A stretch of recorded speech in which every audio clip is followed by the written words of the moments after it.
সবাই এখানে জুলাই যোদ্ধা, জুলাই যোদ্ধা। এখানে আমরা যারা কথা বলতেছি জুলাই সনদ এবং কি ঘোষণাপত্র এবং কি আহতদের প্রতিটা লোকের যারা নিয়ে আহত হয়েছে তাদের সুচিকিৎসা এবং কি ব্যবস্থা, আর যারা নিয়ে অপরাধের সাথে জড়িত 1 মিনিট তাদের বিচার আগে, তারপরে নির্বাচন। এই দেশে যদি কেউ নির্বাচন করে সে বেদরমা। হাজার হাজার ভাই রক্ত দিচ্ছে এই দেশে, এলো 20টা গুলি নিয়ে এই দেশে রয়েছি। একটা স্বাস্থ্য কার্ড দিছে ডাক্তার ইউনূস সাহেব, এই স্বাস্থ্য মন্ত্রীর কথা বলি। এই লোক আইসা এই মাঝখানে আমাদের জুলাই আন্দোলনের আহতের এখানে আইসা আমাকে বলছে শোনেন, আমাকে বলছে যে আপনি কেন বললেন এই কথা, আপনি কেন বললেন এই কথাটা?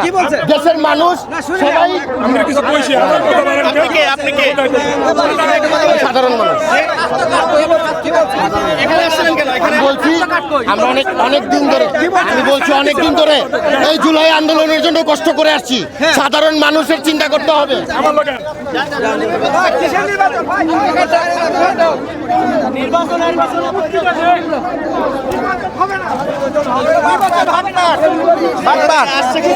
ভাইয়া এই জুলাই আন্দোলনের ভিতরে আমরা শান্তিপূর্ণ ভাবে এনে আন্দোলন করতেছি, এর মধ্যে এক বাটপাট ঢুকছে।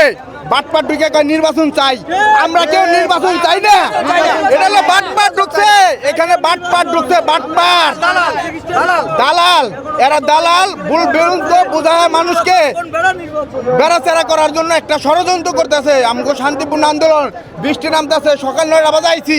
এই ঘোষণা আমাদের না পর্যন্ত মান এই রাজপথ ছাড়ুম না। ডাক্তার ইউনূস সাহেব, আপনাকে একটা কথা বলি, আমাদের জীবনের জন্য এই জায়গায় আসি নাই, রাজপথে নামি নাই। আমার বাংলাদেশে মুসলমান দেশে হাজার হাজার মানুষ রাস্তায় মরে যাবে, আমরা ঘরের ভিতরে থাকতে পারি নাই। শহীদের জন্য রাস্তায় বের হয়ে গেছিলাম, আহত হয়েছি। কিন্তু হ্যাঁ বলেন,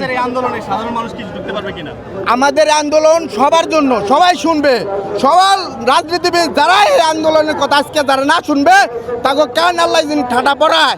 আমাদের এই জুলাই যোদ্ধাদের কথা যে না শুনবে, যারা এই রাজনীতি করে, যেই আসুক সমস্যা নাই, আগে জুলাই বিচার হবে, এই জুলাই সনদ হবে, জুলাই ঘোষণাপত্র হবে, সংবিধানে নতুন কিছু যুক্ত করতে হবে। কোনো 72 হবে না। আমি 72 দেখি না, আমি জুলাই দেখছি। 72 থাকবে, তবে সংবিধানে এই জুলাইরে ঢুকাইতে হবে নিয়ম কারণ, তাহলে চলবে না, চলবে না। আমার বয়স এখন 28, আমরা সব দেখছি। যত বড় বড় মুরব্বী কথা বলেন, বাংলাদেশে কয়জন মুক্তিযোদ্ধা আছে জানা আছে? 8 বছরের নিচে তারাও মুক্তিযোদ্ধার ভাওতা নিছে। স্বৈরাচার গেছে। এই দেশ শুধু স্বৈরাচার জনের জন্য এই দেশ আমরা লড়াই করি নাই। এই দেশ আমরা স্বৈরাচার মুক্ত করে নতুন বাংলাদেশ গড়ার জন্য লড়াই করছি। মনে করে না আজ হলে মরবো, কাল হলে মরবো, রাজপথে মরবো, সাধারণ মানুষের সাথে থেকে মরবো।